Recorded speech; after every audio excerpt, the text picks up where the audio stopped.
Now, Sarah Palin was recently at the Freedom Summit. Yes, the Freedom Summit. And she was giving a speech that got kind of bizarre. You see, sort of the end of it, towards the end of it, Sarah Palin's teleprompter went out, or something. And so she had to wing it. Nothing is more funny than Sarah Palin speaking off the top of her head. Don't believe me? Listen. Things must change for this our government. Look at it. It isn't too big to fail. It's too big to succeed. It's too big to succeed so we can afford no retreads, or nothing will change with the same people and same policies that got us into the status quo. Another Latin word, status quo, and it stands for, man, the middle class, everyday Americans are really getting taken for a ride. That's status quo. And GOP leaders, by the way, you know, the man can only ride you when your back is bent. So strengthen it. Then the man can't ride you. American won't be taken for a ride because so much is at stake. And we can't afford politicians playing games like nothing more is at stake than, oh, maybe just the next standing of theirs in the next election. Okay, man riding, interesting. Bent backs, interesting. Wow. That made no sense. I cannot find the words to express how messed up that is. And I'm not the only one. I'm not the only one who can't come up with words to describe this other than bizarro, rambling, and painful. Now, like I said, I'm not the only one who is mocking this really, really bizarre speech. On MSNBC's Morning Joe, there were a few contributors who were talking about this speech and how crazy it was. Let's listen. Mark Halpern, you were there. Talk about the conservatives' reaction to Sarah Palin's speech.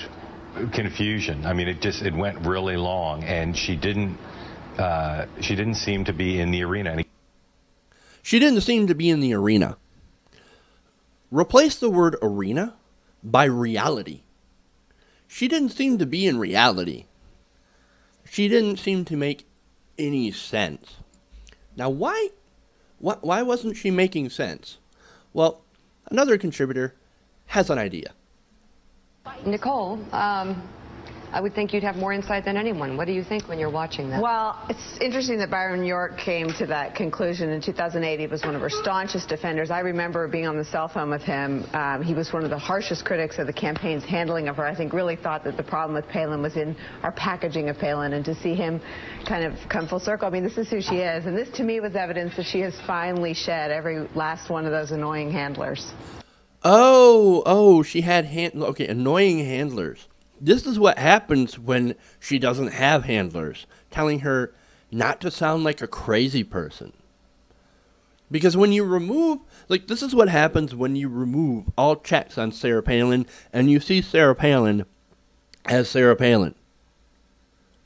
Remember, her definition of status quo is some sort of rambling thing about, I don't even know. I don't even understand what she was trying to say. But it's obvious that she doesn't know the real meaning of the status quo. Man, the American people are sure getting screwed. No, I'm pretty sure that's not what that means. Which gets us to why people were so enamored with Sarah Palin in the first place. Why would somebody, knowing how she really is, why would somebody even put any sort of stock in Sarah Palin? Who would think that, yes, that's the one. Sarah Palin, that's the one for me. Man, does she make sense. I want her to be my, I want her to be my second in command. She would have been literally a heartbeat away from taking over as president of the United States. Chew on that. Why? Why would anybody choose Sarah Palin?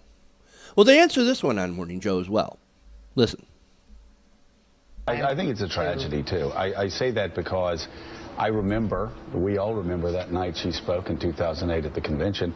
I will say, it remains one of the most electrifying performances I've seen in the last 4 or 5 conventions I've been to. Nobody expected her to do well.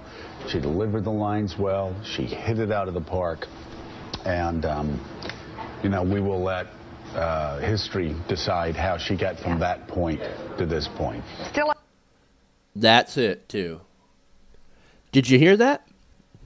She delivered her lines well. And there we get to the bottom of it. She can read off a teleprompter well. Remember, she's always the one saying, Obama with the teleprompter. And yet she read well off the teleprompter. That's what the conservatives were looking for. Anybody who looks good, does what we say, and reads well off a teleprompter, that's who we want.